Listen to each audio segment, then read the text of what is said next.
ਜੇ ਜਨਾਨੀ ਪਿੱਛੇ ਜਹਾਜ਼ ਅਗਵਾ ਕਰਨ ਵਾਲੇ ਇੱਥੇ ਟਿਕਟਾਂ ਲੈ ਸਕਦੇ ਤੇ ਜਹਾਜ਼ ਅਗਵਾ ਇਸ ਵਾਸਤੇ ਕਰਕੇ ਲਗੇ ਉਹਨਾਂ ਨਾਲ ਪਿਆਰ ਕਿਉਂ ਨਹੀਂ? ਚੰਗੇ ਟ੍ਰੇਨਡ ਸਾਰਿਆਂ ਦਾ ਨਹੀਂ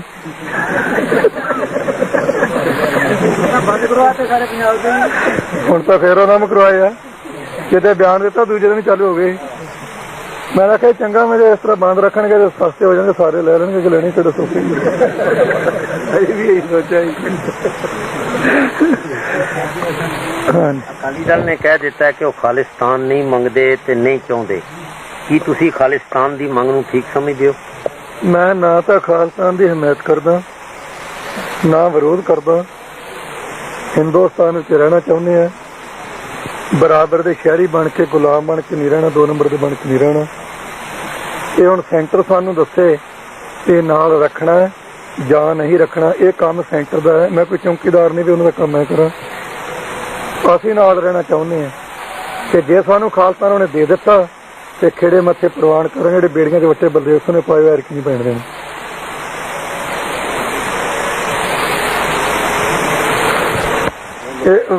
ਦੱਸੋ ਪੜ੍ਹ ਕੇ ਕੀ ਲਿਖਿਆ?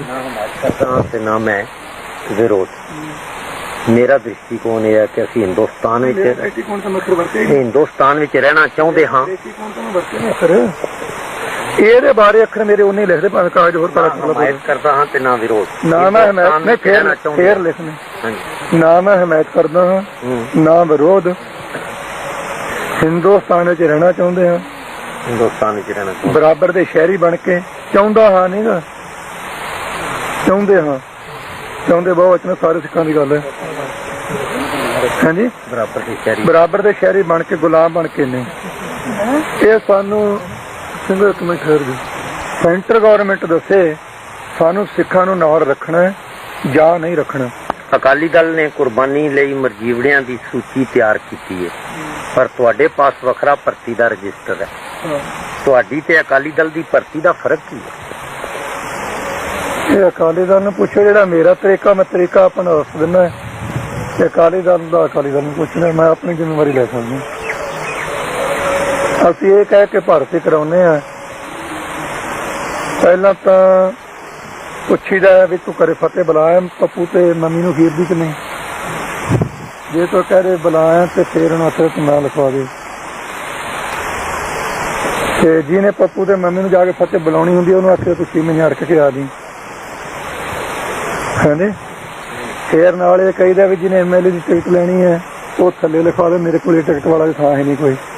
ਜਿਹਨੇ ਮੁੰਡਾ ਕੁੜੀ ਚੇਅਰਮੈਨ ਲਾਉਣਾ ਜਾਂ ਕਿਸੇ BA BEd ਵਿੱਚ ਕੋਈ ਦਾਖਲਾ ਦਵਾਉਣਾ, ਮੇਰੇ ਕੋਲ ਕੋਈ ਹੈ ਨਹੀਂ ਗਾ, ਉਹ ਥੱਲੇ। ਮੇਰੇ ਕੋਲ ਤਾਂ ਇਹ ਹੈ ਇਹਨੇ ਭੈਣਾਂ ਦੀ ਲੁੱਟੀ ਅੱਜ ਤੇ ਸ਼ਹੀਦਾਂ ਦਾ ਪੀਤਾ ਖੂਨ ਤੇ ਗੁਰੂ ਦੀ ਕੀਤੀ ਬੇਅਦਬੀ, ਉਹਨਾਂ ਤੋਂ ਹੱਕ ਲੈਣਾ ਹੈ ਤੇ ਸੀਸ ਵਾਲੀ ਤੇ ਰੱਖ ਕੇ ਸੜਕ ਤੇ ਤੁਰਨਾ ਹੈ, ਉਹ ਮੇਰੇ ਕੋਲ ਲਿਖਵਾ ਦਿਓ। ਸਾਡੇ ਕੋਲੇ ਲਾਲਚ ਹੈ ਨਹੀਂ 72 ਹੂਰਾਂ ਤੇ ਅੰਗੂਰਾਂ ਦੀ ਸ਼ਰਾਬ ਮਿਲੂਗੀ। ਇਹ ਹੈ ਨਹੀਂ ਜੇ 72 ਹੂਰੇ ਮਿਲ ਲਾਂਗੇ ਫਿਰ ਕੀ ਬਣੂ। ਇਹ ਕਹਿ ਕੇ ਲਿਖਵਾਈ ਦਾ, ਜਿਹਦਾ ਚਿੱਤ ਕਰਦਾ ਲਿਖਵਾ, ਜਿਹਦਾ ਨਹੀਂ ਚਿੱਤ ਮੰਨਦਾ ਵੀ ਮੇਰੇ ਕੋਲ ਤਾਕਤ ਨਹੀਂ ਜਾਂ ਮੈਂ ਕਰ ਨਹੀਂ ਸਕਦਾ, ਉਹ ਨਹੀਂ ਵੀ ਲਿਖਾਉਂਦਾ। ਬਾਕੀ 16 ਤੋਂ ਲੈ ਕੇ 40 ਸਾਲ ਦੀ ਉਮਰ ਤੱਕ ਬਹੁਤਿਆਂ ਦਾ ਨਾਂ ਨਾ ਲਿਖਿਆ।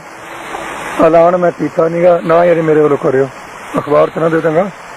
ਐਲਾਨ ਮੈਂ ਨਹੀਂ ਕੀਤਾ, ਪਰ ਫੇਰ ਵੀ ਮਾਰ ਦੀ ਕਿਰਪਾ ਨਾਲ 32,000 ਤੇ 700 ਕੋਈ 35-34 ਹੋ ਗਏ। ਨਾ ਲਿਖ ਦੇਣੀ ਵੀ ਤੇ ਮੈਂ ਅਕਾਲੀ ਦਲ ਦੇ ਦਫ਼ਤਰ 'ਚ ਭੇਜ ਦਿੰਦਾ,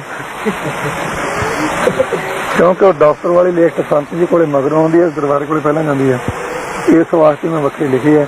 ਹਾਂ, ਲਿਖੇ ਸੰਤਾਂ ਨੂੰ ਪੁੱਛ ਕੇ। ਲਿਖਣ ਦਾ ਕਾਰਨ ਇਹ ਬਣਿਆ ਕਿ ਜਿਵੇਂ ਹੁਣ ਪੰਡਾਲ ਭਰਿਆ, ਹੁਣ ਤਾਂ ਬਹੁਤ ਥੋੜੇ ਇੱਥੇ ਚਿਲ ਸਿੱਟ ਨੂੰ ਥਾਂ ਨਹੀਂ ਸਾਰੇ ਨਾਲ ਸੂਚਨਾ ਤੱਕ ਸੀ। ਲਿਖੇ ਮੈਂ ਤਾਂ ਸੰਗਤ ਵੀਰ ਗਈ ਸੀ, ਅੜ ਗਈ ਸੀ ਵੀ ਅਸੀਂ ਥੱਲੇ ਨਹੀਂ ਲਿਖਾਉਣਾਗਾ, ਲਿਖਾਉਣਾ ਤੇਰੇ ਕੋਲੇ ਲਿਖਾਉਣਾ ਤੇ ਜੇ ਨਹੀਂ ਤੇ ਘਰ ਨੂੰ ਜਾਂਦੇ ਆ। ਫਿਰ ਮੈਂ ਕਦੇ ਬੈਠੇ ਮੈਂ ਸੰਤਾਂ ਕੋਲ ਜਾ ਕੇ ਦਫ਼ਤਰ 'ਚ ਪੁੱਛ ਕੇ ਆਇਆ ਵੀ ਸੰਗਤ ਦਾ ਸੁਭਾਅ ਬਣਾਈ ਬੈਠੀ, ਦੱਸੋ ਕੀ ਕਰੀਏ। ਜੇ ਤੁਸੀਂ ਕਹੋ ਤੇ ਮੈਂ ਲਿਖ ਲਵਾਂ, ਜੇ ਕੱਲ੍ਹ ਨੂੰ ਕਹੇ ਆਪਦਾ ਅਕਾਲੀ ਦਲ ਵੱਖਰਾ ਬਣਾਉਂਦਾ ਫਿਰਦਾ ਤੇ ਫਿਰ ਤੁਸੀਂ ਆਪਦਾ ਨੂੰ ਤਾਂ ਲਿਖਵਾ ਲਓ ਜੇ ਲਿਖਦੇ ਤੇ। ਸੰਤ ਕਹਿੰਦੇ ਲਿਖ ਲਾ ਤੇ ਲਿਖ ਕੇ ਤੇ ਉਹਨਾਂ ਦੇ ਨਾਂ ਦਫ਼ਤਰ 'ਚ ਭੇਜ ਦੇ। ਮੈਂ ਕਿਹਾ ਜੀ ਮੇਰਾ ਜਵਾਬ ਹੈ। ਕਹਿੰਦੇ ਕਿਉਂ? ਮੈਂ ਤੁਹਾਡੇ ਕੋਲ ਰਿਪੋਰਟ ਪਿੱਛੋਂ ਆਉਣੀ ਹੈ ਉੱਥੋਂ ਵਾਲਿਆਂ ਦੀ ਤੇ ਉੱਥੇ ਪਹਿਲਾਂ ਜਾਣੀ ਹੈ, ਤੇ ਜਿਹੜੇ ਮੇਰੇ ਰਜਿਸਟਰ ਦੁਆਰਾ ਤੁਹਾਡੇ ਕੋਲੇ ਆਏ ਤੇ ਉਹ ਦਿਨ ਚੜ੍ਹਦੇ ਨੂੰ ਸਾਰੇ ਜੇਲ੍ਹ 'ਚ ਹੋਣੇ ਆ। ਹਾਂ, ਮੈਂ ਇੱਕ ਸ਼ਰਤ ਤੇ ਤੁਹਾਨੂੰ ਯਕੀਨ ਦਿਵਾਉਣਾ ਵੀ ਜਿੱਦੇ ਤੁਸੀਂ ਮਰਜ਼ੀ ਇਕੱਠੇ ਕਰਕੇ ਕਿਸੇ ਪਾਸੇ ਤੋਰਨੇ ਹੈ 32,000 ਤੇ ਕੁਝ ਸੈਂਕੜੇ ਦੇ ਹਿਸਾਬ ਨਾਲ ਮੇਰੇ ਕੋਲ ਨਾਂ ਆਏ ਹੈ ਹਾਂਜੀ ਤੇ ਤੁਸੀਂ ਜਿਹੜਾ 1,15,000 ਲਿਖਿਆ ਉਹ ਇੱਕ ਪਾਸੇ ਤੁਸੀਂ ਕਲਿਆਰ 32,000 ਦੀ ਲੈਣ ਲੱਗ ਕੇ ਮੈਂ ਕਲਿਆਰ ਦੂੰਗਾ ਬੰਦੇ ਗਏ ਨੇ ਬੰਦੇ ਮੈਂ ਦੇ ਦੂੰ ਪੂਰੇ ਲਿਸਟ ਨਹੀਂ ਦੇਣੀ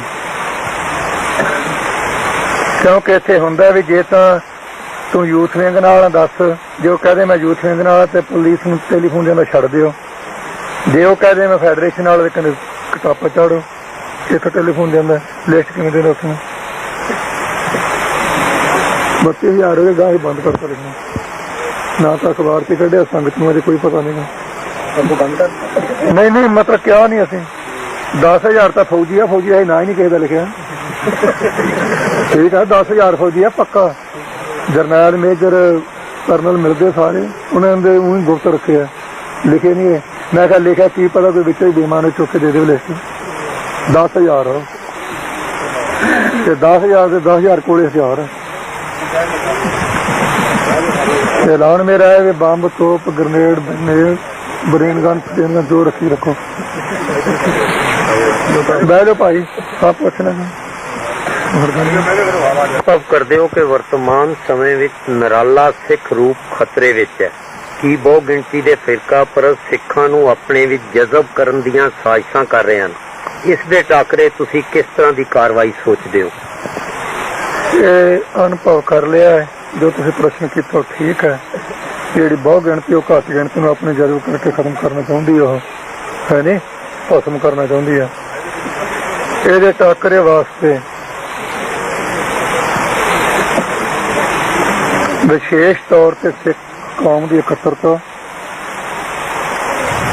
ਸਮੁੱਚੇ ਤੌਰ ਤੇ ਮਾਨਵਤਾ ਦਾ ਪਿਆਰ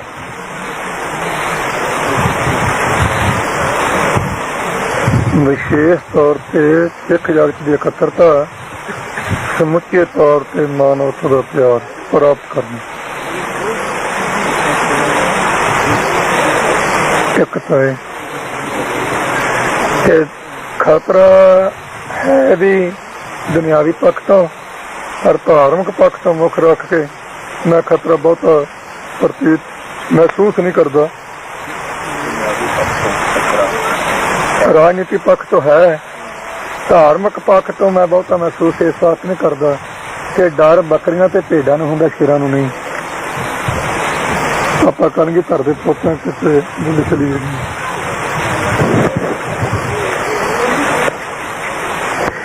ਹਮਾਰੇ ਸਿੱਖਾਂ ਬਾਰੇ ਤੁਹਾਡੀ ਕੀ ਰਾਏ ਹੈ ਕੀ ਉਹ ਸ਼੍ਰੀਮਤੀ ਇੰਦਰਾ ਗਾਂਧੀ ਨੂੰ ਖੁਸ਼ ਕਰਨ ਲਈ ਅਕਾਲੀ ਲੀਡਰਸ਼ਿਪ ਤੇ ਤੁਹਾਡੇ ਵਿਰੁੱਧ ਬਿਆਨ ਦੇ ਰਹੇ ਹਨ ਉਹਨਾਂ ਦੀ ਸੋਚ ਵੱਖਰੀ ਹੈ ਜਾਂ ਉਹ ਨਿੱਜੀ ਸਵਾਰਥੀ ਨੇ ਕਾਂਗਰਸ ਵਿੱਚ ਜਿਹੜੇ ਤਾਂ ਸਿੱਖ ਗੁਰੂ ਗ੍ਰੰਥ ਸਾਹਿਬ ਜੀ ਨੂੰ ਮੰਨਦੇ ਆ ਸੱਚਾਈ ਦੇ ਤੌਰ ਤੇ ਮੈਂ ਉਹਨਾਂ ਦਾ ਸਤਿਕਾਰ ਵੀ ਕਰਦਾ ਤੇ ਜਿਹੜੇ ਸਿੱਖ ਇੰਦਰਾ ਦੀਆਂ ਚਪਲੀਆਂ ਝਾੜਨ ਦੇ ਸ਼ੌਕੀਨ ਹੈ ਉਹਨਾਂ ਨੂੰ ਮੈਂ ਸਿੱਖ ਨਹੀਂ ਸਮਝਦਾ ਬਟੂਪੀ ਸਮਝਦਾ ਹਾਂ ਇੱਕ ਗੱਲ ਨਿਸ਼ਚੈ ਨਾਲ ਕਹਿ ਦਿੰਦਾ ਕਿ ਮੰਤਰੀ ਮੰਡਲ ਵਿੱਚ ਜੋ ਹੈ ਜਨਤਾ ਚ ਕਾਂਗਰਸੀ ਨਹੀਂ ਜਿਹੜੇ ਮੰਤਰੀ ਮੰਡਲ ਵਿੱਚ ਹੈ ਉਹਨਾਂ ਨੂੰ ਮੈਂ ਗੁਰੂ ਗ੍ਰੰਥ ਸਾਹਿਬ ਦੇ ਸਿੱਖ ਹੀ ਨਹੀਂ ਮੰਨਦਾ ਸਿੱਖ ਉਹਨਾਂ ਨੂੰ ਇੰਦਰਾ ਦੇ ਮੰਨਦਾ ਜਿਹਦਾ ਤੂੰ ਨਾ ਬਹੁਤਾ ਬੋਲਿਆ ਕਰੇ ਹਟ ਜਾਣਗੇ ਜਿਹਦਾ ਮੈਂ ਸਬੂਤ ਦੇਣਾ ਚਾਹੁੰਦਾ ਲਾਲਾ ਜਗਤ ਨਾਰਾਇਣ ਦੀ ਮੌਤ ਹੋਈ ਮੈਥੋਂ ਬਿਨਾ ਅਕਾਲੀ ਮੰਡਲ ਨੇ ਵੀ ਕਾਂਗਰਸੀ ਮੰਡਲ ਨੇ ਸਾਰੇ ਨੇ ਅਫਸੋਸ ਕੀਤਾ ਸ੍ਰੀ ਗੁਰੂ ਗ੍ਰੰਥ ਸਾਹਿਬ ਦੇ ਸਰੂਪ ਨੂੰ ਅੱਗ ਲੱਗ ਗਈ ਲਾ ਦਿੱਤੀ ਗਈ ਰਾਜ ਵਾਲਿਆਂ ਵੱਲੋਂ ਹਿੰਦੁਸਤਾਨ ਦਾ ਇੱਕ ਵੀ ਕਾਂਗਰਸੀ ਬਾਂਹ ਖੜੀ ਕਰਕੇ ਕਹੇ ਜਿਹਨੇ ਨਿਖੇਧੀ ਕੀਤੀ ਹੈ ਸਾਰੇ ਹਿੰਦੁਸਤਾਨ ਦਾ ਉੱਥੋਂ ਸਿੱਧ ਹੁੰਦਾ ਵੀ ਇਹ ਗੁਰੂ ਗ੍ਰੰਥ ਸਾਹਿਬ ਦੇ ਸਿੱਖ ਨਹੀਂ ਇੰਦਰਾ ਦੀਆਂ ਚਪਲੀਆਂ ਦੇ ਸਿੱਖ ਸਵਰਨ ਸਾਹਿਬ ਨੇ ਮੈਂ ਉੱਥੇ ਇਹੀ ਦੱਸਿਆ ਜੀ 25 ਮਿੰਟ ਦੀ ਟੇਪ ਹੋ ਗਈ ਬੜਾ ਹੈ ਤੇ ਮੈਨੂੰ ਖੋਲ ਕੇ ਨਹੀਂ ਕਹਿ ਲੋ ਮੈਂ ਉਹਨੇ ਇਹ ਪੁੱਛਿਆ ਸੀ ਕਿ ਤੂੰ ਇੰਦਰਾ ਦਾ ਸਿੱਖ ਹੈ ਗੁਰੂ ਗ੍ਰੰਥ ਸਾਹਿਬ ਦਾ ਸਿੱਖ ਹੈ ਕਿ ਆਏ ਬੈਠਾ ਹੀ ਪਹਿਲਾਂ ਉਹ ਕਿ ਆਏ ਬਹਿ ਗਿਆ ਮੈਨੂੰ ਇਹ ਕੀ ਮੈਂ ਪੁੱਛਿਆ ਤੂੰ ਇੰਦਰਾ ਦਾ ਸਿੱਖ ਹੈ ਕਿ ਗੁਰੂ ਗ੍ਰੰਥ ਸਾਹਿਬ ਦਾ ਸਿੱਖ ਹੈ ਕਹਿੰਦਾ ਤੈਨੂੰ ਸ਼ੱਕ ਹੈ ਮੈਂ ਮੈਨੂੰ ਤਾਂ ਸ਼ੱਕ ਨਹੀਂ ਸੀ ਮੈਨੂੰ ਤਾਂ ਨਿਸ਼ਚੈ ਤੂੰ ਇੰਦਰਾ ਦਾ ਸਿੱਖ ਹੈ ਤੂੰ ਦੱਸ ਕੀ ਹੈ ਕਈ 5 ਜਾਣੇ ਸੀ ਸਵਰਨ ਸਿੰਘ ਬਲਵੰਤ ਸਿੰਘ ਲੱਡੂ ਸਾਡੇ ਸਾਬਕਾ ਖਜ਼ਾਨੀ ਸੀ ਖਜ਼ਾਨਾ ਮੰਤਰੀ ਤੇ ਹੁੰਦਲ ਤੇ ਭਾਨਸ ਦੇ ਦੌਰ 5 ਸੀ ਅਸੀਂ। ਮੈਨੂੰ ਕਹਿਣ ਲੱਗਾ ਮੈਂ ਗੁਰੂ ਕਾ ਸਿੱਖ ਹਾਂ। ਜੋ ਮੈਂ ਤੈਨੂੰ ਕਹੀ ਜਾਣਾ ਤੂੰ ਇੰਦਰਾ ਦਾ ਸਿੱਖ ਹੈ, ਤੂੰ ਗੁਰੂ ਕਾ ਸਿੱਖ ਕਿਵੇਂ? ਉਹਨਾਂ ਦਾ ਅੱਗੇ ਸੁਣਿਆ ਸੀ ਤੁਸੀਂ ਕਰੜੇ ਬਹੁਤ ਅੱਜ ਵੇਖ ਲਿਆ। ਮੈਂ ਚੱਲ ਚੰਗਾ, ਪਰ ਮੈਂ ਕਿਹਾ ਇਹਨਾਂ ਦੱਸ ਵੀ ਤੁਸੀਂ ਸੱਚ ਨੂੰ ਕਰੜਾ ਮੰਨਦੇ ਕਿ ਝੂਠ ਨੂੰ? ਜਿਹੜਾ ਸੱਚ ਨੂੰ ਕਰੜਾ ਮੰਨਦੇ ਮੈਂ ਪੂਰਾ ਸਖਤ ਹੈ, ਜੇ ਝੂਠ ਨੂੰ ਮੰਨਦੇ ਝੂਠ ਸਿੱਧ ਕਰਕੇ ਨਾ ਦੱਸੋ। ਫਿਰ ਆਹ ਮਿਸਾਲ ਦਿੱਤੀ ਸੀ। ਮੈਂ ਤੂੰ ਲਾਲੇ ਦੀ ਨਿਖੇਧੀ ਕੀਤੀ ਕਿ ਨਾ ਕੀਤੀ ਹੈ? ਮੈਂ ਗੁਰੂ ਗ੍ਰੰਥ ਸਾਹਿਬ ਦੇ ਸੜ ਜਾਣ ਦੀ ਨਿਖੇਧੀ ਕੀਤੀ ਆ? ਕਹਿੰਦਾ ਨਹੀਂ। ਤੇ ਮੈਂ ਫਿਰ ਕਿਉਂ? ਆਂਦਾ ਜੀ ਉਹਨੇ ਇੱਥੇ ਚਾਤਰਤਾ ਵਰਤੀ। ਆਂਦਾ ਇਹ ਅਣਗਹਿਲੀ ਹੈ। ਉਹ ਪੜ੍ਹਿਆ ਲਿਖਿਆ ਵਾਵਾ ਨਾ। ਆਂਦਾ ਅਣਗਹਿਲੀ ਹੈ। ਮੈਂ ਕਿਹਾ ਆਪਾਂ ਹੁਣ ਕੱਢ ਲੈਂਦੇ ਹਾਂ। ਆਂਦਾ ਅਣਗਹਿਲੀ ਹੈ, ਗਲਤੀ ਨਹੀਂ, ਮੈਂ ਹੁਣ ਸੂਰ ਕਰ ਲੈ ਕੇ ਦੱਸੋ। ਮੈਂ ਕਿਹਾ ਬੈਠੇ ਪ੍ਰੈਸ ਵਾਲੇ ਬਾਹਰ ਤੇ ਉਹਨਾਂ ਨੂੰ ਸੱਦ ਲਿਆ ਇੱਥੇ ਤੇ ਬਿਆਨ ਦੇ ਦੇ ਵੀ ਮੈਥੋਂ ਅਣਗਹਿਲੀ ਹੋ ਗਈ ਹੈ ਤੇ ਮੈਂ ਆਪਣੇ ਇਸ ਦਾ ਹੱਕ ਲਵਾਂਗਾ। ਕਹਿੰਦਾ ਜੀ ਮਜਬੂਰੀ ਹੈ। ਮੈਂ ਕਿਹਾ ਇੰਦਰਾ ਦਾ ਸਿੱਖ ਹੈ। ਐਵੇਂ ਨਹੀਂ ਜਾ ਕੇ ਉਹਨੇ ਬਾਹਰ ਸੱਚ ਲਿਖ ਦਿੱਤਾ ਸਾਰਾ ਕੁਝ। ਅਣਗਹਿਲੀ ਤੋਂ ਦੂਰ ਕਰ ਲਓ, ਕਿਹੜਾ ਜੋਰ ਲੱਗਣਾ। ਅਕਾਲੀ ਦਲ ਹਮੇਸ਼ਾ ਮੰਗ ਕਰਦਾ ਹੈ ਰਾਸ਼ਟਰਪਤੀ ਸਿੱਖ ਬਣਾਓ, ਸਿੱਖਾਂ ਨੂੰ ਵਜ਼ੀਰੀਆਂ ਦਿਓ, ਰਾਜ ਭਾਗ ਵਿੱਚ ਹਿੱਸਾ ਦਿਓ, ਸਭ ਤਾਈਂ ਅਸੀਂ ਹਿੱਸਾ ਮੰਗਨੇ ਆ। ਕੀ ਸਰਕਾਰ ਵਿੱਚ ਕੁਝ ਸਿੱਖਾਂ ਨੂੰ ਉੱਚ ਪਦਵੀਆਂ ਦੇਣ ਨਾਲ ਸਿੱਖ ਕੌਮ ਨੂੰ ਪ੍ਰਤੀਨਿਧਤਾ ਮਿਲ ਜਾਂਦੀ ਹੈ? ਕੀ ਇਸ ਨਾਲ ਸਿੱਖਾਂ ਦਾ ਕੋਈ ਮਸਲਾ ਹੱਲ ਹੁੰਦਾ ਹੈ? ਜੇ ਗੁਰੂ ਗ੍ਰੰਥ ਸਾਹਿਬ ਜੀ ਨੂੰ ਮੰਨਣ ਵਾਲਾ ਤੇ ਉਸੇ ਆਸ਼ ਤੇ ਚੱਲਣ ਵਾਲਾ ਹੋਵੇ ਤੇ ਫੇਰ ਹੋ ਸਕਦਾ ਹੈ। ਜਿਹੜਾ ਗੁਰੂ ਦਾ ਬਹਾਨਾ ਬਣਾ ਕੇ ਤੇ ਕੁਰਸੀ ਦਾ ਮਾਲਕ ਬਣ ਕੇ ਤੇ ਮੁੜ ਕੇ ਜਨਾਨੀਆਂ ਚੱਪਲਾਂ ਝਾੜਨ ਦਾ ਸ਼ੌਕੀਨ ਹੋ ਜਾਵੇ, ਉਹ ਤੇ ਕੋਈ ਲਾਭ ਨਹੀਂ ਸਕਦਾ। ਦੂਜੀ ਇਤਿਹਾਸਕ ਮਿਸਾਲ ਹੈ, ਜੇ ਜਹਾਂਗੀਰ ਦੇ ਟਾਈਮ ਵਿੱਚ ਗਿਆਨੀ ਜ਼ੈਲ ਸਿੰਘ ਨਾਲੋਂ 10 ਗੁਣਾ ਤਾਕਤ ਰੱਖਣ ਵਾਲਾ ਦੀਵਾਨ ਚੰਦ ਚੰਦੂ, ਉਹਦੇ ਟਾਈਮ ਵਿੱਚ ਕਿੰਨੇ ਹਜ਼ਾਰ ਗਈਆਂ ਹਿੰਦੂਆਂ ਦੀਆਂ ਛੜਾ ਕੇ ਪੱਗ ਵਾਲੇ ਲਿਆਏ ਨਾ। ਫਿਰ ਹਿੰਦੂ ਕਿਉਂ ਪਿੱਟੀ ਜਾਂਦੇ ਆ ਕਿ ਮੁਸਲਮਾਨਾਂ ਨੇ ਸਾਡੀ ਇੱਜ਼ਤ ਲੁੱਟ ਲਈ? ਗਿਆਨੀ ਜ਼ੈਲ ਸਿੰਘ ਵਾਲੇ ਥਾਂ ਤੇ ਅਸੀਂ ਉਹ ਹੁਣ ਛੜਾ ਲੈਣੀਆਂ ਚਾਹੀਦੀਆਂ, ਫਿਰ ਕਿਉਂ ਮੁਸਲਮਾਨਾਂ ਨੂੰ ਗਾਲਾਂ ਕੱਢਦੇ ਆ? ਜੇ ਇੱਕ ਬੰਦੇ ਨੂੰ ਦੁਨੀਆ ਵਿੱਚੋਂ ਖਰੀਦ ਕੇ ਪਦਵੀ ਦੇ ਕੇ ਬਾਕੀ ਦੀ ਇੱਜ਼ਤ ਲੁੱਟੀ ਜਾਣੀ ਬਹਾਨਾ ਬਣਾ ਕੇ, ਉਹਦੇ ਨਾਲ ਕੌਮ ਤਾਂ ਸੰਤੁਸ਼ਟ ਨਹੀਂ ਹੋ ਸਕਦੀ।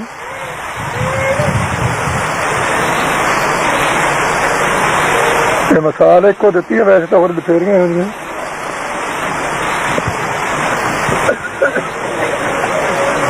ਸਿੱਖ ਇੱਕ ਵੱਖਰੀ ਕੌਮ ਹੈ, ਚਰਚਾ ਹੈ, ਤੁਸੀਂ ਇਸ ਬਾਰੇ ਕੀ ਕਹਿਣਾ ਚਾਹੁੰਦੇ? ਲਿਖ ਕੇ ਵਾਚ ਕੇ ਲਿਖ ਲੈ ਰਹੇ ਤੇ ਸਮਾਨ। ਸਿੱਖ ਪਹਿਲਾਂ ਕਿਹੜੇ ਪੱਖ ਤੋਂ ਦੱਸਾਂ? ਰਾਜਨੀਤੀ ਤੋਂ ਦੱਸਣਾ, ਧਰਮ ਤੋਂ ਫਿਰ ਦੱਸ ਦੂੰਗਾ, ਪਰ ਪਹਿਲਾਂ ਮੈਨੂੰ ਧਰਮ ਤੋਂ ਦੱਸਣੀ ਚਾਹੀਦੀ ਕਿਉਂਕਿ ਮੈਂ ਧਰਮੀ ਹਾਂ। ਧਾਰਮਿਕ ਪੱਖ ਤੋਂ ਭਾਈ ਗੁਰਦਾਸ ਜੀ ਦੀ ਰਚਨਾ ਦੁਆਰਾ ਸਿੱਖ ਵੱਖਰੀ ਕੌਮ ਹੈ। ਸ਼ਬਦ ਜਿੱਤੀ ਸਿੱਧ ਮੰਡਲੀ ਕੀਤੋ ਸੋ ਆਪਣਾ ਪੰਥ ਨਿਰਾਲਾ, ਮਾਰਿਆ ਸਿੱਕਾ ਜਗਤ ਚ ਨਾਨਕ ਨਿਰਮਲ ਪੰਥ ਚਲਾਇਆ।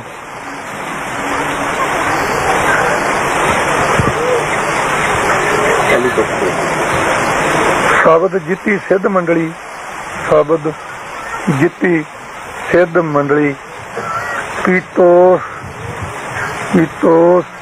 ਆਪਣਾ ਪੰਥ ਨਿਰਾਲਾ। ਹੋ ਗਿਆ 10ਵੇਂ ਪਾਤਸ਼ਾਹ ਤੋਂ ਲਿਖ ਲਓ, ਜਬਲਾ ਖਾਲਸਾ ਰਹਿ ਨਿਆਰਾ, ਤਬ ਲਗ ਤੇਜ ਦਿਓ ਮੈਂ ਸਾਰਾ, ਜਾਵੇ ਗਹਿ ਵਿਪਰਨ ਕੀ ਰੀਤ, ਮੈਂ ਨਾ ਕਰੋ ਇਨ ਕੀ ਪ੍ਰਤੀਤ। ਸਰਬਲੋ ਗ੍ਰੰਥ ਸਿੰਘੋ ਇੱਕ ਮਿੰਟ। ਹਾਂਜੀ, ਇਸ ਵਾਸਤੇ ਵੀ ਸਿੱਖ ਵੱਖਰੀ ਕੌਮ ਹੈ। ਬਾਕੀ ਸਿੱਖ ਮੁੱਢ ਹੈ, ਬਾਕੀ ਚਹਿਣੀਆਂ ਪੱਤਰ ਆਦਿਕ। 33 ਕਰੋੜ ਦੇਵਤਾ, 9 ਕਰੋੜ ਦੇਵੀ, 1.25 ਲੱਖ ਪੈਗੰਬਰ, 64 ਜੋਗਨੀਆਂ, 52 ਬੀਰ, 84 ਸਿੱਧ, 6 ਜਤੀ, 9 ਨਾਥ, 10 ਗੁਰੂ, ਇੱਕ ਵੀ ਬਿਨਾਂ ਕੇਸਾਂ ਤੋਂ ਨਹੀਂ। ਤੇ ਸਿੱਖ ਦੀ ਨਿਸ਼ਾਨੀ ਹੈ ਮੁੱਢਲੀ ਕੇਸ ਦੌੜਾ। ਕੇਸ ਦੌੜਾ ਪੱਗ ਹੋਵੇ ਸਰਦਾਰ ਕਹਿਣਗੇ, ਟੋਪੀ ਧੋਤੀ ਜਨੇਊ ਤੇ ਤਿਲਕ ਹੋਵੇ ਹਿੰਦੂ ਕਹਿਣਗੇ, ਸੁੰਨਤ ਕੀਤੀ ਹੋਵੇ ਬਾਂਗਾਂ ਦੇ ਨਾਲ ਤੇ ਮੁਸਲਮਾਨ ਕਹਿਣਗੇ। ਦੁਨੀਆ ਵਿੱਚ ਬਿਨਾਂ ਸਿੱਖ ਤੋਂ ਮੈਨੂੰ ਜਨਮ ਲੈਂਦਾ ਵਿਖਾ ਦਿਓ ਕੋਈ। ਜਨਮ ਸਿੱਖ ਲੈਂਦਾ, ਮੁੜ ਕੇ ਮੁੰਨ ਕੇ ਬਣਾਈਦੇ ਆ। ਕੈਂਚੀ ਨਾਲ ਕੇਸ ਨਾ ਕੱਟੋ, ਬੋਦੀ ਨਾ ਬਣਾਓ ਤੇ ਸਿੱਖ। ਕੈਂਚੀ ਨਾਲ ਸੁਨਤ ਨਾ ਕਰੋ, ਲਵਾ ਨਾ ਕੱਟੋ ਤੇ ਤਾਂ ਵੀ ਸਿੱਖ। ਜਿਹੜੀ ਨਿਰਵੈਰ ਸ਼ਕਤੀ ਜਿਹਨੂੰ ਅੱਲਾ, ਖੁਦਾ, ਅਕਾਲ, ਵਾਹਿਗੁਰੂ, ਮਿਹਰਬਾਨ, ਕਰੀਮ, ਰਹੀਮ ਇਹ ਅੱਖਰ ਵਰਤੀ ਦੇ, ਰਾਮ ਕ੍ਰਿਸ਼ਨ ਵਰਤੀ ਦਾ, ਉਹ ਨਿਰਵੈਰ ਸ਼ਕਤੀ ਇੱਕ ਹੈ ਨਾ। ਇੱਕ ਨਿਰਵੈਰ ਸ਼ਕਤੀ ਨੇ ਕੁੱਲ ਨੂੰ ਸਿੱਖੀ ਸਰੂਪ ਵਿੱਚ ਪ੍ਰਗਟ ਕੀਤਾ। ਤੇ ਸਿੱਖ ਵੱਖਰੀ ਕੌਮ ਨਾਂ ਦਾ ਸਵਾਲ ਹੀ ਪੈਦਾ ਨਹੀਂ ਹੁੰਦਾ ਗਾ। ਇਸ ਵਾਸਤੇ ਸਿੱਖ ਵੱਖਰੀ ਕੌਮ ਹੈ। ਇਹ ਹੁਣ ਤਾਂ ਕੰਨ ਜਿਹਾ ਥੋੜਾ ਜਿਹਾ ਹਲਾਉਣਾ, ਗੱਲ ਕਿਤੇ ਬੈਠ ਕੇ ਸਭਾ 'ਚ ਕੀਤੀ ਹੋਈ ਨਾ ਤੇ ਫਿਰ ਪਤਾ ਲੱਗਣਾ ਦੀ ਕੀਮਤ ਕੀ ਹੈ। ਵੱਡੇ ਤੋਂ ਵੱਡੇ ਫਿਲਾਸਫਰ ਕੋਲੇ ਕਹਿ ਰਹੇ ਜਿਹੜਾ ਮੁੰਡਾ ਪਿਓ ਨਾਲ ਨਹੀਂ ਰਲਦਾ, ਕੀ ਕਹੀਦਾ? ਕੋਈ ਨਾ ਕੋਈ ਕਿਸੇ ਦੇਵਤੇ ਗੁਰੂ ਪੀਰ ਦਾ ਤਾਂ ਹੈ ਨਾ, ਚਾਹੇ ਕਿਸੇ ਸੁਭਾਅ ਦਾ ਹੈ। ਕੋਈ ਐਸਾ ਦੇਵਤਾ ਪੀਰ ਨਹੀਂਗਾ ਜਿਹਦੇ ਕੇਸ ਕੱਟੇ ਦੀ ਦਾੜੀ ਮੁੰਨੀ ਹੈ। ਜਿਹੜਾ ਉਹਦੇ ਪਿਓ ਨੂੰ ਨਹੀਂ ਮੰਨਦਾ ਤੇ ਦੂਜੇ ਨਾਲ ਕੀ ਸਵਾਰ ਦੂ। ਇਸ ਵਾਸਤੇ ਸਿੱਖ ਵੱਖਰੀ ਕੌਮ ਹੈ। ਇਸ਼ਟ ਕਰਕੇ ਸਿੱਖ ਵੱਖਰੀ ਕੌਮ ਹੈ। ਇਹ ਲਿਖਣ ਵਾਲੀਆਂ ਗੱਲਾਂ ਹੁਣ ਤੇਰੇ ਯਾਦ ਨਹੀਂ ਰਹਿਣੀਆਂ ਮੁੜ ਕੇ। ਇਸ਼ਟ ਕਰਕੇ ਗੀਤਾ ਦੇ 18 ਅਧਿਆਇ, ਕੁਰਾਨ ਦੇ 30 ਸਿਪਾਰੇ ਹੈ। 30 ਸਿਪਾਰਿਆਂ ਵਿੱਚ ਹਿੰਦੂ ਨੂੰ ਥਾਂ ਨਹੀਂ ਤੇ 18 ਅਧਿਆਇ ਵਿੱਚ ਮੁਸਲਮਾਨ ਨੂੰ ਕੋਈ ਥਾਂ ਨਹੀਂ। ਸਤਿਗੁਰੂ ਗ੍ਰੰਥ ਸਾਹਿਬ ਦੇ ਵਿੱਚ ਮੁਸਲਮਾਨ ਫਰੀਦ ਜੀ ਬੈਠੇ ਹੈ, ਜਲਾਹਾ ਕਬੀਰ ਜੀ ਬੈਠੇ ਆ, ਨਾਮਦੇਵ ਸ਼ਿੰਬਾ ਬੈਠੇ ਆ, ਜੈਦੇਵ ਬ੍ਰਾਹਮਣ ਬੈਠੇ ਆ, ਸੈਣ ਨਾਈ ਬੈਠੇ ਆ, ਧੰਨਾ ਜੱਟ ਬੈਠਾ, ਪੀਪਾ ਰਾਜਾ ਬੈਠਾ ਤੇ ਵੇਸ ਵਾਲਾ ਪੇਸ਼ਾ ਤੱਕ ਤੇ ਆ ਕੇ ਗਣਕਾ ਵੀ ਬੈਠੇ ਆ, ਕਸਾਈ ਪੁਣਿਆ ਤਿਆਗ ਕਰਕੇ ਸਦਨਾ ਵੀ ਵਿੱਚ ਬੈਠਾ ਹੈ। ਹਾਂਜੀ, ਹਰੀਜਨ ਵਿੱਚ ਵਾਲਮੀਕੀ ਵਿੱਚ ਬੈਠਾ। ਇੱਥੇ ਕਿਹੜਾ ਜੀ ਨੂੰ ਥਾਂ ਨਹੀਂ ਦਿੱਤਾ। ਇਸੇ ਵਾਸਤੇ ਕਿਹਾ ਕਬੀਰ ਜੀ ਦਰ ਆਪ ਜਾਤਿਓ ਹਟ ਕੇ ਨਾ ਹੀ ਕੋਏ, ਸੋ ਦਰ ਕੈਸੇ ਛੋੜੀਏ ਜੋ ਦਰ ਐਸਾ ਹੋਏ। ਇਸ ਵਾਸਤੇ ਸਿੱਖ ਵੱਖਰੀ ਕੌਮ ਹੈ। ਇਸ਼ਟ ਕਰਕੇ ਵੀ ਬਾਕੀ ਜਿਤਨੀ ਰਚਨਾ ਰਚੀ ਹੈ ਅਸੀਂ ਸਭ ਦਾ ਸਤਿਕਾਰ ਕਰਦੇ ਹਾਂ। ਰਮਾਇਣ ਰਾਮਚੰਦਰ ਦੇ 10,000 ਅਵਤਾਰ, 10,000 ਵਰਾ ਅਵਤਾਰ ਧੰਨ ਤੋਂ ਪਹਿਲਾਂ ਰਚੀ ਤੇ ਕੁਰਾਨ ਮੁਹੰਮਦ ਦੇ ਪ੍ਰਲੋਕ ਗਮਨ ਤੋਂ 400 ਸਾਲ ਪਿੱਛੋਂ ਲਿਖੀ। ਇੱਕ ਚਿੱਠੀ ਤੁਸੀਂ ਲਿਖਾਉਂਦੇ ਆ ਤੇ ਸੰਤੋਖ ਤੋਂ ਲਿਖਦਾ ਤੇ ਇੱਕ ਤੁਸੀਂ ਬੋਲ ਕੇ ਚਲੇ ਜਾਂਦੇ ਤੇ ਮੈਂ ਪਿੱਛੋਂ ਲਿਖਦਾ ਤੇ ਇੱਕ ਤੁਸੀਂ ਦਿੱਲੀੋਂ ਆਏ, ਤੁਹਾਡੇ ਆਉਣ ਤੋਂ ਪਹਿਲਾਂ ਤੁਹਾਡੇ ਨਾਂ ਤੇ ਲਿਖੀ ਗਈ ਹੈ। ਸਹੀ ਚਿੱਠੀ ਕਿਹੜੀ ਹੋਊਗੀ? ਜਿਹੜੀ ਤੁਸੀਂ ਹੁਣ ਲਿਖਵਾਈ ਉਹ ਕਿ ਜਿਹੜੀ ਪਿੱਛੋਂ ਤੇ ਜਾਂ ਪਹਿਲਾਂ ਸੀ? ਉਹ ਬੋਲਦਾ ਨਹੀਂ ਤੇਰਾ ਨਾਂ ਨਹੀਂ, ਮੈਂ ਬੁਲਾ ਕੇ ਦੱਸਣਾ। ਮੈਂ ਤੁਹਾਡੇ ਉਹ ਨਾ ਇੱਕੋ ਇੱਕ ਗੁਰੂ ਗ੍ਰੰਥ ਸਾਹਿਬ ਦੀ ਬਾਣੀ ਆ ਦੁਨੀਆ ਵਿੱਚ ਜਿਹੜੀ ਗੁਰੂ ਨੇ ਆਪ ਕੰਠੋਂ ਉਚਾਰੀ, ਆਪ ਲਿਖਵਾਈ ਤੇ ਫਿਰ ਆਪ ਸੁਣੀ ਕੋਲ ਬੈਠ ਕੇ। ਇਸ ਵਾਸਤੇ ਸਿੱਖ ਵੱਖਰੀ ਕੌਮ ਹੈ। ਦੁਨੀਆ ਦਾ ਚੱਕਰ ਕੱਟ ਲਓ, ਮਸਜਿਦ, ਗਿਰਜਾ, ਮੰਦਰ, ਕਿਸੇ ਸਥਾਨ ਤੇ ਤੁਹਾਨੂੰ ਲੰਗਰ ਨਹੀਂ ਮਿਲੇਗਾ। ਲੰਗਰ ਮਿਲੇਗਾ ਤੇ ਇੱਕ ਗੁਰੂ ਦੇ ਦਰ ਤੋਂ ਮਿਲੇਗਾ। ਇਸ ਵਾਸਤੇ ਸਿੱਖ ਵੱਖਰੀ ਕੌਮ ਹੈ। ਹਾਂਜੀ, ਹਿੰਦੂ ਦੇ ਘਰ ਵਾਲੀ ਜਨੇਊ ਨਹੀਂ ਪਾ ਸਕਦੀ, ਟੋਪੀ ਨਹੀਂ ਰੱਖ ਸਕਦੀ, ਚੋਟੀ ਨਹੀਂ ਰੱਖ ਸਕਦੀ। ਮੁਸਲਮਾਨ ਦੇ ਘਰ ਵਾਲੀ ਮੱਕੇ ਦੀ ਜ਼ਿਆਰਤ ਨਹੀਂ ਕਰ ਸਕਦੀ ਗੀ। ਮਸਜਿਦ ਵਿੱਚ ਨਮਾਜ਼ ਨਹੀਂ ਪੜ੍ਹ ਸਕਦੀ। ਜੇ ਪੜ੍ਹ ਸਕਦੀ ਹੈ ਤੇ ਸਾਨੂੰ ਚ ਪਰਦਾ ਪਾ ਕੇ ਪੜ੍ਹ ਸਕਦੀ ਹੈ, ਸਾਹਮਣੇ ਨਹੀਂ ਪੜ੍ਹ ਸਕਦੀ। ਤੇ ਤੁਹਾਡੇ ਕੋਲ 2 ਬੱਚੇ ਪੜ੍ਹਨ ਆਉਂਦੇ ਆ, ਇੱਕ ਇੱਥੇ ਬੈਠ ਕੇ ਪੜ੍ਹਦਾ, ਇੱਕ ਨੂੰ ਕਹਿੰਦੇ ਉੱਥੇ ਨੀਚੇ ਰਹਿ ਤੇ ਸਾਡੇ ਮੱਥੇ ਨਾ ਲੱਗੀ, ਥੱਲੇ ਰਹੋ। ਮੁੰਡਾ ਐਮ ਧਿਆਨ ਵਿੱਚ ਪਾਸ ਕਿਹੜਾ ਹੋਵੇਗਾ? ਜਿਹੜਾ ਤੁਹਾਡੇ ਕੋਲ ਬੈਠ ਕੇ ਪੜ੍ਹਦਾ ਉਹ ਕਿ ਜਿਹਨੂੰ ਤੁਸੀਂ ਮੱਥੇ ਨਹੀਂ ਲਾਇਆ ਉਹ? ਇਧਰ ਵੀ ਦੱਸ ਕਿਹੜਾ ਪਾਸ? ਜਿਹੜਾ ਕੋਲ ਬੈਠ ਕੇ ਪੜ੍ਹਦਾ ਉਹੀ ਨਾ। ਤੇ ਜਿਹੜੇ ਧਰਮ ਵਿੱਚ ਇਹ ਹੈ ਕਿ ਜਨਾਨੀ ਸਾਡੇ ਮੱਥੇ ਨਹੀਂ ਲੱਗ ਸਕਦੀ, ਮੇਰੀ ਪੂਜਾ ਨਹੀਂ ਕਰ ਸਕਦੀ, ਉਹਨੂੰ ਤੇ ਨੂੰ ਕੌਣ ਭੇਜੂ? ਮਰਦ ਤਾਂ ਪੁੱਜ ਗਿਆ। ਇਹ ਇੱਕ ਗੁਰੂ ਕਾ ਦਾਰਾ ਜਿਹਦੇ ਚ ਲਿਖਿਆ ਨਰ ਮਨੁੱਖਾਂ ਨੂੰ ਏਕ ਨਿਧਾਨਾ। ਗੁਰਬਾਣੀ ਦੀ ਪੰਕਤੀ ਹੈ, ਨਰ ਮਨੁੱਖਾਂ ਨੂੰ ਏਕ ਨਿਧਾਨਾ, ਸਾਂਝਾ ਖਜ਼ਾਨਾ ਦਿੱਤਾ। ਜੇ ਅੰਮ੍ਰਿਤ ਪੀਣਾ ਤੇ ਜਿੱਥੇ ਅੰਮ੍ਰਿਤ ਪਿਉਣ ਲੱਗਾ ਮੈਨੂੰ ਕਹਿਣਾ ਬੋਲ ਵਾਹਿਗੁਰੂ ਜੀ ਕਾ ਖਾਲਸਾ ਵਾਹਿਗੁਰੂ ਜੀ ਕੀ ਫਤਿਹ, ਘਰ ਵਾਲੀ ਨੂੰ ਇਹੀ ਕਹਿਣਾ। ਉੱਥੇ ਇਹ ਨਹੀਂ ਕਹਿਣਾ ਬੋਲ ਵਾਹਿਗੁਰੂ ਜੀ ਕੀ ਖਾਲਸੀ ਵਾਹਿਗੁਰੂ ਜੀ ਕੀ ਫਤਿਹ, ਇਹ ਹੈ ਨਹੀਂ, ਉੱਥੇ ਫਤਿਹ ਹੀ ਹੈ। ਇਸ ਵਾਸਤੇ ਸਿੱਖ ਵੱਖਰੀ ਕੌਮ ਹੈ। ਇਹ ਤਾਂ ਧਾਰਮਿਕ ਪੱਖ ਤੋਂ ਸੂਖਮ ਜਿਹਾ ਤੁਹਾਨੂੰ ਦੱਸਿਆ। ਰਾਜਨੀਤੀ ਪੱਖ ਤੋਂ 1947 10 ਅਕਤੂਬਰ ਨੂੰ ਪਟੇਲ ਦੀ ਸਪੀਚ ਹੈ। ਉਹਨੇ ਕਿਹਾ ਕਿ ਸਿੱਖ ਇੱਕ ਜਰਾਇਮ ਪੇਸ਼ਾ ਕੌਮ ਹੈ। ਜਰਾਇਮ ਪੇਸ਼ਾ ਭਾਵੇਂ ਬਹੁਤ ਨੀਵਾਂ ਅੱਖਰ ਹੈ, ਪਰ ਜੇ ਸਿੱਖ ਇੱਕ ਜਰਾਇਮ ਪੇਸ਼ਾ ਕੌਮ ਅੱਗੇ ਲਿਖਿਆ ਮੰਨੇ ਤਾਂ ਹੈ ਨਾ, ਚਲੋ ਜਰਾਇਮ ਪੇਸ਼ੇ ਮੰਨੇ ਹੈ। ਕਿ ਜੇ ਸਿੱਖ ਜਰਾਇਮ ਪੇਸ਼ਾ ਕੌਮ ਹੈ ਤੇ ਮੰਨੋ ਵੱਖਰੀ ਕੌਮ ਹੈ। ਜੇ ਸਿੱਖ ਹਿੰਦੂਆਂ ਦਾ ਕੰਗ ਹੈ ਤੇ ਵੱਖਰੇ ਨਹੀਂ ਤੇ ਲਿਖੋ ਹਿੰਦੂ ਜਰਾਇਮ ਪੇਸ਼ਾ ਕੌਮ ਹੈ। ਜਾਂ ਤਾਂ ਹਿੰਦੂ ਜਰਾਇਮ ਪੇਸ਼ਾ ਕੌਮ ਲਿਖੋ ਜੇ ਹਿੰਦੂਆਂ ਦਾ ਕੰਗ ਸਿੱਖ, ਤੇ ਜੇ ਅੰਗ ਨਹੀਂ ਤੇ ਵੱਖਰੇ ਆ। ਸਿੱਖ ਜਰਾਇਮ ਪੇਸ਼ਾ ਕੌਮ ਹੈ ਤੇ ਲਿਖੋ ਵੱਖਰੇ ਹੈ। ਹਰ ਅਖਬਾਰ ਇਸ਼ਤਿਹਾਰ ਵਿੱਚ ਆਉਂਦਾ ਸਿੱਖ ਅੱਤਵਾਦੀ, ਕਦੇ ਲਿਖਿਆ ਪੜਿਆ ਹਿੰਦੂ ਅੱਤਵਾਦੀ? ਸਾਰੀ ਦੁਨੀਆ ਦੇ ਅਖਬਾਰ 'ਚ ਵਿਖਾਓ। ਤੇ ਜੇ ਹਿੰਦੂ ਸਿੱਖ ਅੱਤਵਾਦੀ ਹੈ ਜੇ ਸਿੱਖ ਅੱਤਵਾਦੀ ਹੈ ਤੇ ਲਿਖੋ ਸਿੱਖ ਵੱਖਰੀ ਕੌਮ ਹੈ, ਤੇ ਜੇ ਸਿੱਖ ਹਿੰਦੂਆਂ ਦਾ ਇੱਕ ਅੰਗ ਹੈ ਤੇ ਲਿਖੋ ਹਿੰਦੂ ਅੱਤਵਾਦੀ ਹੈ। ਹਾਂਜੀ, ਟੈਨ ਦੁਲਕਰ ਇਹ ਲਿਖਣ ਵਾਲਾ, ਟੈਨ ਦੁਲਕਰ 20 ਭਾਗਾਂ ਵਿੱਚ ਅੰਗਰੇਜ਼ੀ ਦੀ ਕਿਤਾਬ ਛਾਪੀ ਹੈ। ਉਹਦੇ 7ਵੇਂ ਭਾਗ ਵਿੱਚ 374 ਅੰਗ ਤੇ महात्मा गांधी का बयान पढ़ लियो, जिन्हें लिखा कि हम हिंदुस्तान में 3 कौमों को मान्यता देते हूँ, हिंदू, मुस्लिम और सिख। ये उन्हें लिखा ते ट्रगल शायद वह नाम किताब का इंडियन ट्रगल वाजदी, ट्रगल खन की नाम विसर गया, ट्रगल ਉਹਦੇ 309 अंग ते सुभाष चंद्र बोस की लिखी है। ਉਹਦੇ ਚ लिखा गया है महात्मा गांधी बारे भी ते होरना लीडरां बारे भी कि सिख एक कौम है हिंदुस्तान विच, है नी, इस वास्ते सिख वक्री कौम है। अंग्रेजां दे टाइम विच सिख सिख नूं वोट पाउंदा सी, हिंदू हिंदू नूं पाउंदा सी, मुसलमान मुसलमान नूं पाउंदा सी। इस वास्ते सिख वक्री कौम है।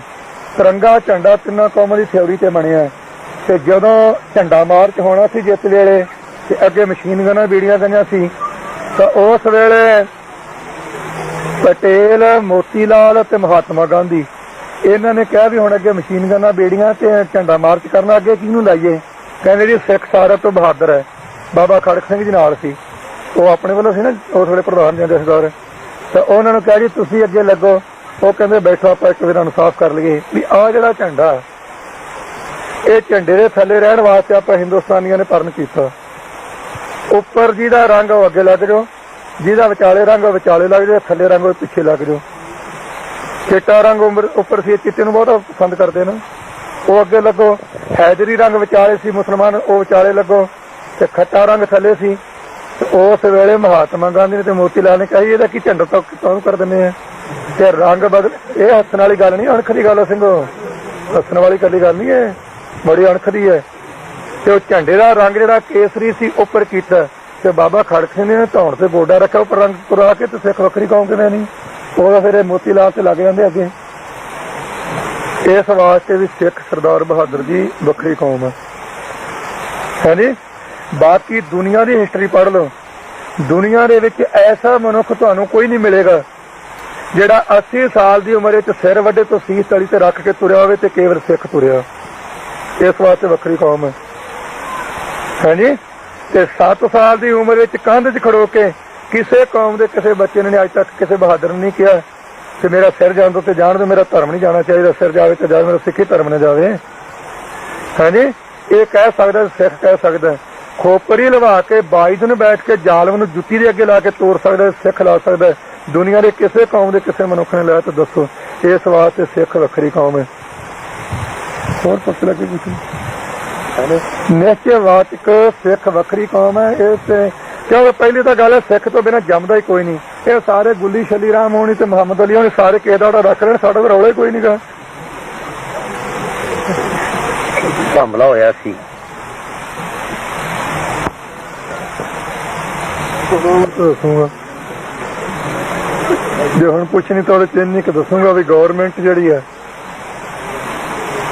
ये जथे नूं जलील करके थले लाना चाहती है कि जिथे जीवकार कोई इन्हां दी जांदी है उन्होंने फड़ के मारिया जाए, शहीद किया जाए, जख्मी किया जाए, दहशत बिठाई जाए। वो जिन्होंने करना करन।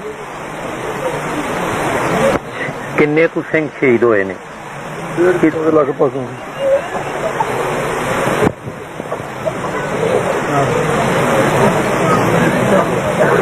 की किसे बहुत सारे सिखां नूं झूठे पुलिस मुकाबले दस के बहुत सारे सिख नौजवानों नूं शहीद किया गया।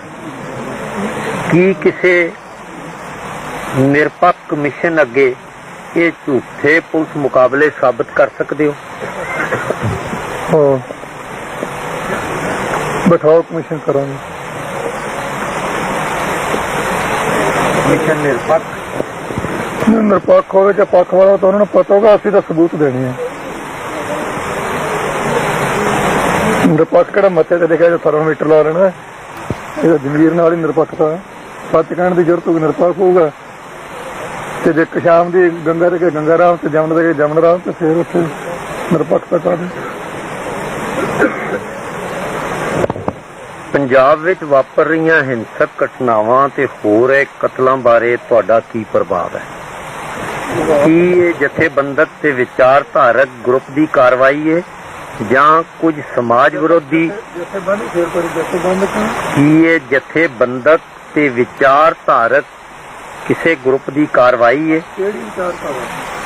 ਨਹੀਂ, ਵਿਚਾਰਧਾਰਕ ਦਾ ਮਤਲਬ ਇਹ ਹੁੰਦਾ ਵੀ ਮਤਭੇਦ ਦਾ ਵਿਰੋਧ, ਵਿਚਾਰਕ ਵਿਰੋਧ ਕਰਕੇ, ਜਾਂ ਇਹਦੇ ਵਿੱਚ ਕੁਝ ਸਮਾਜ ਵਿਰੋਧੀ ਅੰਸਰਾਂ ਤੇ ਨਿੱਜੀ ਦੁਸ਼ਮਣੀਆਂ ਵੀ ਸ਼ਾਮਲ ਨੇ? ਨਿੱਜੀ ਦੁਸ਼ਮਣੀ ਕੋਈ ਸ਼ਾਮਲ ਨਹੀਂ। ਇਹ ਸਰਕਾਰ ਦੀ ਕੂਟਨੀਤੀ ਸਿੱਖਾਂ ਨੂੰ ਬਦਨਾਮ ਕਰਨ ਵਾਸਤੇ, ਮੋਰਚੇ ਨੂੰ ਫੇਲ ਕਰਨ ਵਾਸਤੇ, ਤੇ ਸਰਕਾਰ ਦੇ ਸਾਜ਼ਿਸ਼ ਦੀ ਇੱਕ ਕੜੀ ਹੈ ਇਹ।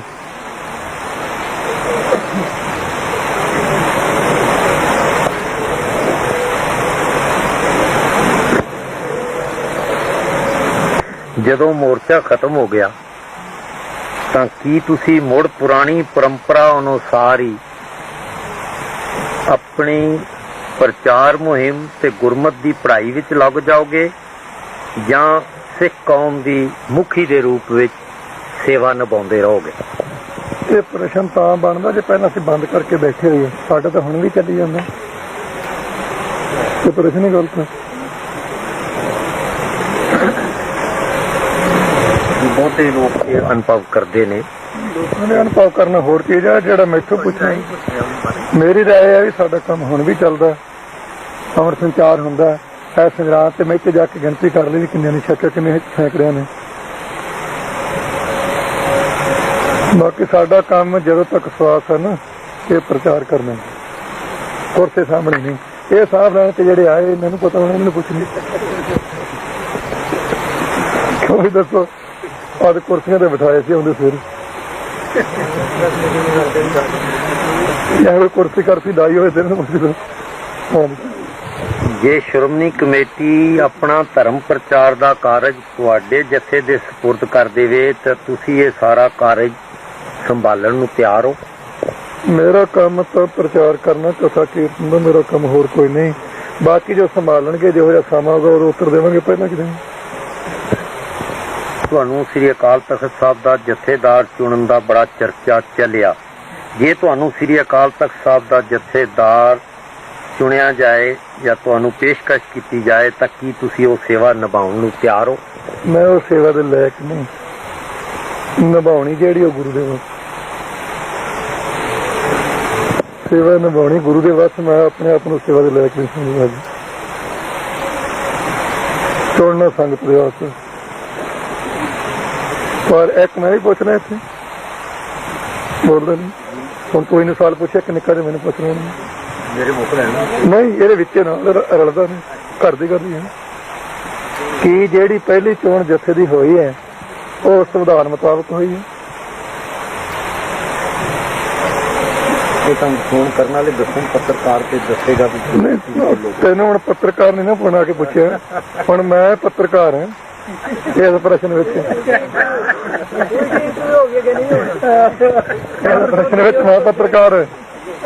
ਹੁਣ ਸੰਵਿਧਾਨ ਇਹ ਹੈ, ਜਦੋਂ ਅਕਾਲ ਤਖਤ ਦੇ ਜਥੇਦਾਰ ਦੇ ਬਹਿਰੇ ਗੁਰਮੁਖ ਇੱਥੇ ਬਹਿ ਜਾਣ ਦਾ ਬਜ਼ੁਰਗ ਥੋੜਾ ਪਿੱਛੇ, ਜਦੋਂ ਜਥੇਦਾਰ ਦੀ ਚੋਣ ਕਰਨੀ ਹੋਵੇ, ਜੋ ਮੈਂ ਸੁਣਿਆ, ਪੜ੍ਹਿਆ ਨਹੀਂ ਸੁਣਿਆ, ਜਥੇਦਾਰ ਦੀ ਚੋਣ ਦਾ ਸਾਧਨ ਇਹ ਹੈ, 5 ਤਖਤਾਂ ਦੇ ਜਥੇਦਾਰ, ਭਾਵ ਜਿਹੜਾ ਚੋਣਾਂ ਉਹਨਾਂ ਨੂੰ ਛੱਡ ਕੇ 4 ਰਹਿ ਜਾਂਦੇ, ਬਾਕੀ 14 ਤਖਤਾਂ ਦੇ ਜਥੇਦਾਰ, ਸ਼੍ਰੋਮਣੀ ਕਮੇਟੀ ਅਕਾਲੀ ਦਲ ਦਾ ਪ੍ਰਧਾਨ, ਸਮੂਹ ਸੰਪਰਦਾਵਾਂ, ਨਿਹੰਗ ਸਿੰਘ ਜਥੇਬੰਦੀਆਂ, ਸਭਾ ਸੁਸਾਇਟੀਆਂ, ਸਿੱਖ ਸਭਾਵਾਂ, ਇਹਨਾਂ ਨੂੰ ਚਿੱਠੀ ਪਾ ਕੇ ਸੂਚਿਤ ਕੀਤਾ ਜਾਂਦਾ ਤੇ ਸੰਗਤ ਦੀ ਇਕੱਤਰਤਾ ਕਰਕੇ ਰਾਏ ਲਈ ਜਾਂਦੀ ਹੈ।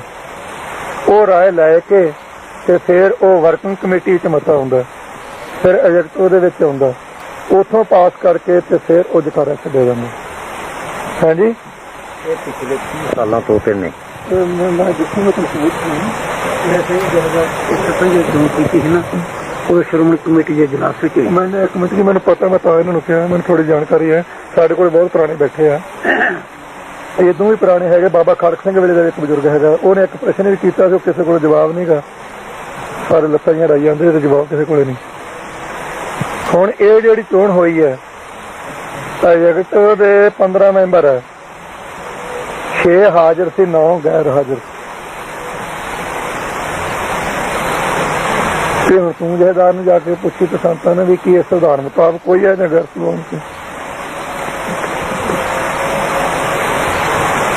ਮੈਨੂੰ ਤਾਂ ਜਦੋਂ ਤੂੰ ਬੜਾਵੇਂ ਕਰ ਵੇਖੀ ਜੋ ਸੋਚਾਂਗੇ ਜਾਣਾ ਨਹੀਂ ਤੁਹਾਨੂੰ ਸ਼੍ਰੀਮਤੀ ਇੰਦਰਾ ਗਾਂਧੀ ਜਾਂ ਭਾਰਤ ਸਰਕਾਰ ਸਮਝੌਤੇ ਦੀ ਗੱਲਬਾਤ ਲਈ ਦਿੱਲੀ ਬੁਲਾਏ ਤਾਂ ਜਾਣ ਨੂੰ ਤਿਆਰ ਹੋ ਸਕਦੇ ਹੋ ਜੇ ਤੁਹਾਡੇ ਨਾਲ ਗੱਲਬਾਤ ਰਾਹੀਂ ਸਿੱਖਾਂ ਦਾ ਮਸਲਾ ਹੱਲ ਹੋ ਸਕਦਾ ਹੋਵੇ ਤਾਂ ਤੁਸੀਂ ਸਹਿਯੋਗ ਦਿਓਗੇ ਜੇ ਗੱਲਬਾਤ ਰਾਹੀਂ ਮੇਰੇ ਦੁਆਰਾ ਮਸਲਾ ਹੱਲ ਹੋ ਸਕਦਾ ਹੋਵੇ ਮੈਂ ਪੂਰਾ ਸਹਿਯੋਗ ਦੇਵਾਂਗਾ ਪਰ ਦਿੱਲੀ ਜਾ ਕੇ ਨਹੀਂ ਤੇ ਨਾਨਕਮਤਾ ਚ ਰਹਿ ਕੇ ਜਿਹਨੇ ਆਉਣਾ ਇੱਥੇ ਆ ਜੀ ਮੈਂ ਤਾਂ ਜਾਣਾ ਨਹੀਂ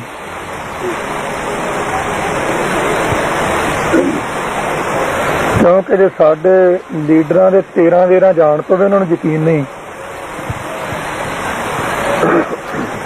ਤੇ ਮੇਰੇ ਜਾਣ ਤੋਂ ਯਕੀਨ ਕਿਵੇਂ ਆਜੂ ਤੇ ਨਾ ਮੈਂ ਜਾਣਾ ਭਾਵੇਂ ਯਕੀਨ ਕਰ ਹੀ ਲੈਣ ਇੱਥੇ ਆ ਜੇ ਜੇ ਸ਼ੇਖ ਅਬਦੁੱਲੇ ਕੋਲ 2 ਵਾਰ ਜਾਵੜ ਦੱਸ ਸਕਦੇ ਪਿੱਛੇ ਮਹਿੰਦੀ ਲੱਗੀ ਆ ਉਹਦਾ ਬਿਮਾਰ ਦਾ ਪਤਾ ਲੈਣ ਗਈ ਕਿ ਨਹੀਂ 2 ਵਾਰ ਆਹੋ ਤੇ ਜੇ ਤੁਹਾਡੇ ਹੁਣ ਦਿੱਲੀ ਵਾਲਾ ਚੜਕ ਹੋਵੇ ਤੇ ਭੇਜੋ ਨਾ ਉਹਨੂੰ ਇੱਥੇ ਇਹ ਤੇ ਫਿਰ ਉਤਾਰ ਵੰਦੇ ਫਿਰ ਨੂੰ ਹਾਂ ਉਹਨੂੰ ਇੱਥੇ ਭੇਜਦਾ ਫਿਰ ਵੰਦੇ ਫਿਰ ਨੂੰ ਨਹੀਂ ਆਪਾਂ ਕਿਹੜਾ ਮਾਰਨਾ ਉਹਨੂੰ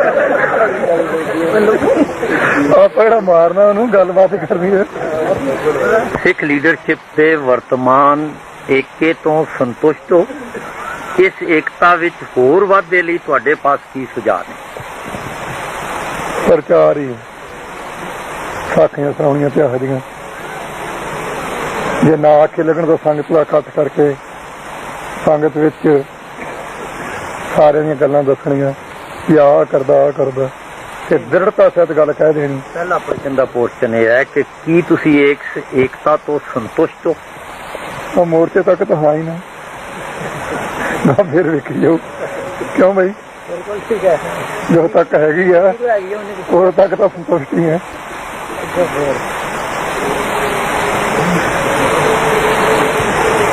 ਇਹ ਤਾਂ ਚੁੱਪ ਹੋ ਜਾਂਦਾ ਇਹਨੇ ਬਾਹਰ ਲਿਆਉਂਦੇ ਟੇਪ ਰੱਖੀ ਉਹਦੇ ਨਾਲ ਜਿਹਨਾਂ ਨੇ ਚੁਣੀ ਜਾਂਦਾ ਕੰਮ ਹਾਂ ਬਾਜੀ ਹੁਣ ਮੈਂ ਪੁੱਛਣ ਜਾਣ ਲੱਗਾ ਕੀ ਤੁਸੀਂ ਸਿੱਖਾਂ ਦੀਆਂ ਮੰਗਾਂ ਪੂਰੀਆਂ ਕਰਾਉਣ ਵਾਸਤੇ ਹਾਂਜੀ ਤੇ ਸਿੱਖ ਦੁਖੀ ਹਿਰਦੇ ਨੂੰ ਸ਼ਾਂਤੀ ਦਿਵਾਉਣ ਵਾਸਤੇ ਇੰਦਰਾ ਗਾਂਧੀ ਨੂੰ ਪ੍ਰੇਰਿਤ ਕੇ ਇੱਥੇ ਅੰਮ੍ਰਿਤਸਰ ਭੇਜੋਗੇ ਕਿ ਪਹਿਲਾਂ ਤੁਸੀਂ ਇਹ ਸਮਝਦੇ ਹੋ ਕਿ ਅਸੀਂ ਉਹਨੂੰ ਉਹ ਸਾਡੀ ਪ੍ਰੇਰਨਾ ਮੰਨ ਲੈ ਮੈਂ ਸਮਝਦਾ ਗਾਂ ਚੱਲ ਇਹ ਕਹਿੰਦਾ ਗਿਆਨੀ ਦਾ ਉਹ ਤੂੰ ਠਹਿਰ ਦੇ 1 ਮਿੰਟ ਫਿਕਰ ਨਾ ਕਰ ਮੈਂ ਸਮਝਦਾ ਤੂੰ ਕਰਵਾਏਗਾ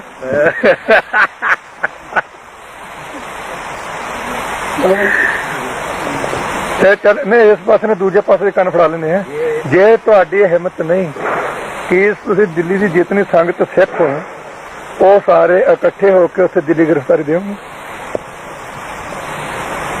ਤੇ ਹੁਣ ਉਹਨੂੰ ਤਾਂ ਨਹੀਂ ਮਨਾ ਸਕਦੇ ਕੋਈ ਆਪਸ ਵਿੱਚ ਤਾਂ ਮੰਨੋ ਨਾ ਨਹੀਂ ਦਿੱਲੀ ਦੇ ਸਾਰੇ ਸਿੱਖਾਂ ਨੂੰ ਇਕੱਠੇ ਕਰ ਸਕਣਾ ਇਹ ਕੋਈ ਜਥੇਬੰਦੀ ਦਾ ਪ੍ਰਧਾਨ ਪਾਰਟੀ ਸਹੀ ਕਾਂਗਰਸ ਦੀ ਛੱਡ ਲਾ ਅਕਾਲੀ ਪਾਰਟੀ ਦੀ ਗੱਲ ਕਰ ਰਿਹਾ ਇਹ ਜਥੇਬੰਦੀ ਦਾ ਕੋਈ ਪ੍ਰਧਾਨ ਕਹਿ ਸਕਦਾ ਹੈ ਇੱਕ ਸਧਾਰਨ ਵਰਕਰ ਨਹੀਂ ਕਹਿ ਸਕਦਾ